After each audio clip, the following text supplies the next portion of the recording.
نحمدہ و نصلی علی رسولہ الکریم اعوذ باللہ من الشیطان الرجیم بسم اللہ الرحمن الرحیم۔ دوستو، پارہ پنجم ربع اول کا ترجمہ جو ہے یہ پیش خدمت ہے۔ اور شوہر والی عورتیں بھی تم پر حرام ہیں مگر وہ جو قید ہو کر باندیوں کے طور پر تمہارے قبضے میں آ جائیں، یہ حکم اللہ نے تم کو لکھ دیا ہے۔ اور ان محرمات کے سوا دوسری عورتیں تم کو حلال ہیں، اس طرح سے کہ مال خرچ کر کے ان سے نکاح کر لو، بشرطے کہ نکاح سے مقصود عفت قائم رکھنا ہو، نہ کہ شہوت پرستی۔ تو جن عورتوں سے تم لطف اندوز ہوئے ہو ان کا مہر جو مقرر کیا ہوا ہے ادا کر دو، اور اگر مقرر کرنے کے بعد آپس کی رضامندی سے مہر میں کم بیشی کر لو تو تم پر کچھ گناہ نہیں، بے شک اللہ سب کچھ جاننے والا حکمت والا ہے۔ اور جو شخص تم میں سے مومن آزاد عورتوں سے نکاح کرنے کا مقدور نہ رکھے تو مومن باندیوں ہی سے جو تمہارے قبضے میں آئی ہوں نکاح کر لے، اور اللہ تمہارے ایمان کو اچھی طرح جانتا ہے۔ تم آپس میں ایک دوسرے کے ہم جنس ہو، پھر ان لونڈیوں کے ساتھ ان کے مالکوں سے اجازت حاصل کر کے نکاح کر لو، اور دستور کے مطابق ان کا مہر بھی ادا کر دو، بشرطے کہ وہ پاک دامن ہوں، نہ ایسی کہ کھلم کھلا بدکاری کریں اور نہ دار پردہ دوستی کرنا چاہیں۔ پھر اگر وہ نکاح میں آ کر بدکاری کا ارتکاب کر بیٹھیں تو جو سزا آزاد عورتوں کے لیے ہے اس کی آدھی ان کو دی جائے۔ یہ باندی کے ساتھ نکاح کرنے کی اجازت اس شخص کو ہے جسے گناہ کر بیٹھنے کا اندیشہ ہو، اور یہ بات کہ صبر کرو تمہارے لیے بہتر ہے، اور اللہ بخشنے والا ہے، مہربان ہے۔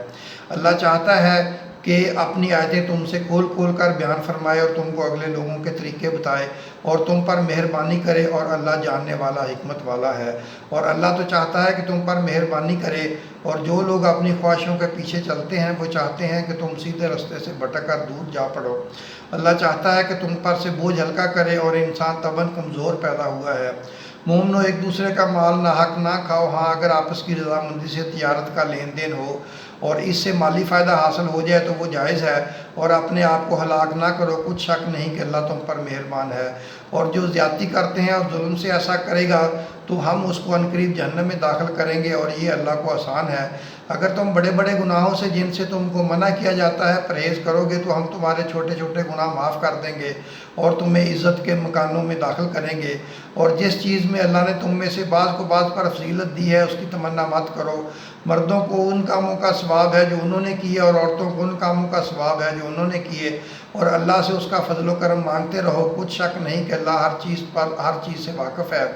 اور جو مال ماں باپ اور رشتہ دار چھوڑ مرے تو حقداروں میں تقسیم کر دو، اور ہم نے ہر ایک کے حقدار مقرر کر دیے ہیں، اور جن لوگوں سے تم عہد کر چکے ہو ان کو بھی ان کا حصہ دو، بے شک اللہ ہر چیز پر نگران ہے۔ مرد عورتوں پر حاکم ہے، اور اس کے لیے اللہ نے بعض کو بعض سے افضل بنایا ہے، اور اس لیے بھی کہ مرد اپنا مال خرچ کرتے ہیں تو جو نیک بیویاں ہیں وہ فرما بردار ہوتی ہیں، اور ان کی پیٹھ پیچھے اللہ کی حفاظت میں مال و آبرو کی خبرداری کرتی ہیں۔ اور جن لوگوں کی نسبت تمہیں معلوم ہو کہ سرکشی اور بدخوئی کرنے لگی ہیں تو پہلے ان کو زمانی سمجھاؤ، اگر نہ سمجھے تو پھر ان کے ساتھ سونا ترک کر دو، اگر اس پر بھی باز نہ آئیں تو زدوکوب کرو، پھر اگر تمہارا کہنا مان لیں تو پھر ان کو ایذا دینے کا کوئی بہانہ مت ڈھونڈو، بے شک اللہ بہت اونچا ہے، بڑا ہے۔ اور اگر تم لوگوں کو معلوم ہو کہ میاں بیوی میں ان بن ہے تو ایک منصف مرد کے خاندان میں سے اور ایک منصف عورت کے خاندان میں سے مقرر کرو، وہ اگر صلح کرا دینی چاہیں گے تو اللہ ان میں موافقت پیدا کر دے گا،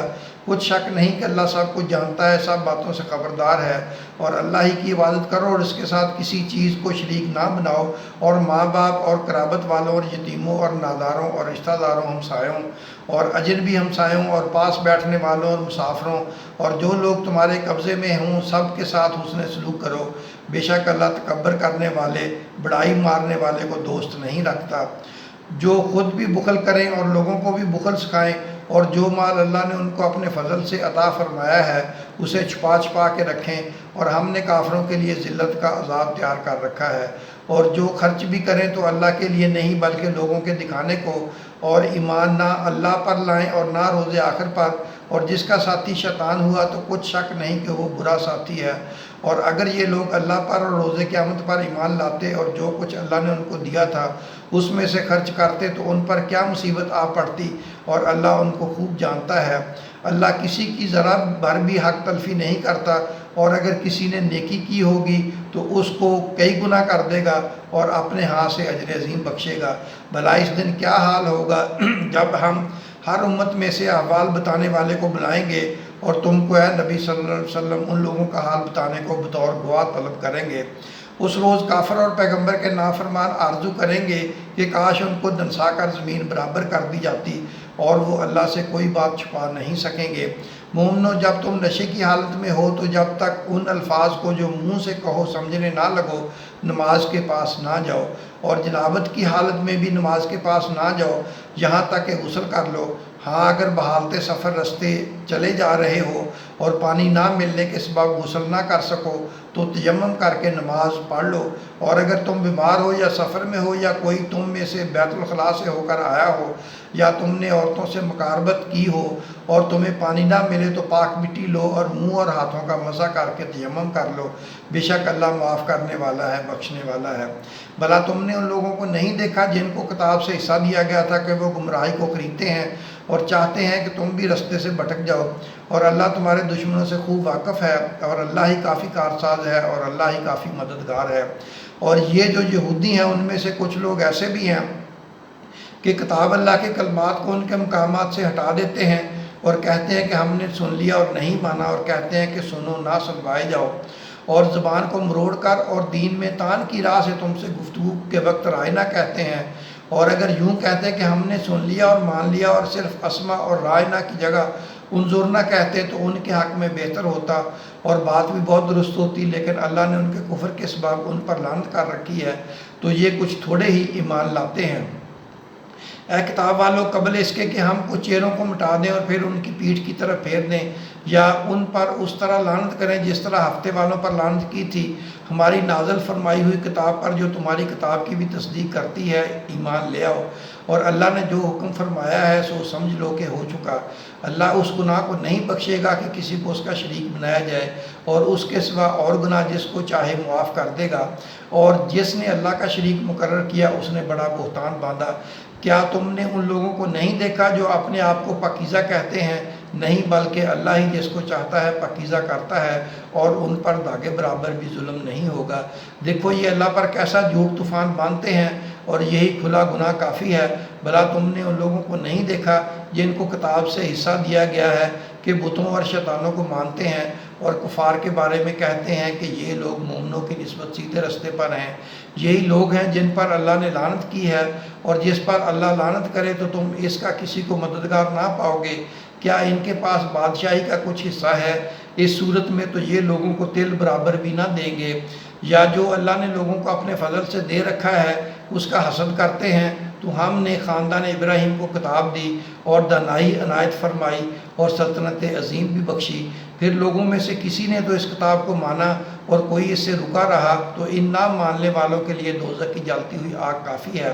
جن لوگوں نے ہماری آیتوں سے کفر کیا ان کو ہم عنقریب آگ میں داخل کریں گے، جب کبھی ان کی کھالیں گل جائیں گی تو ہم ان کو اور کھالیں بدل کر دیں گے تاکہ ہمیشہ عذاب کا مزہ چکھتے رہیں۔ بے شک اللہ غالب ہے، حکمت والا ہے۔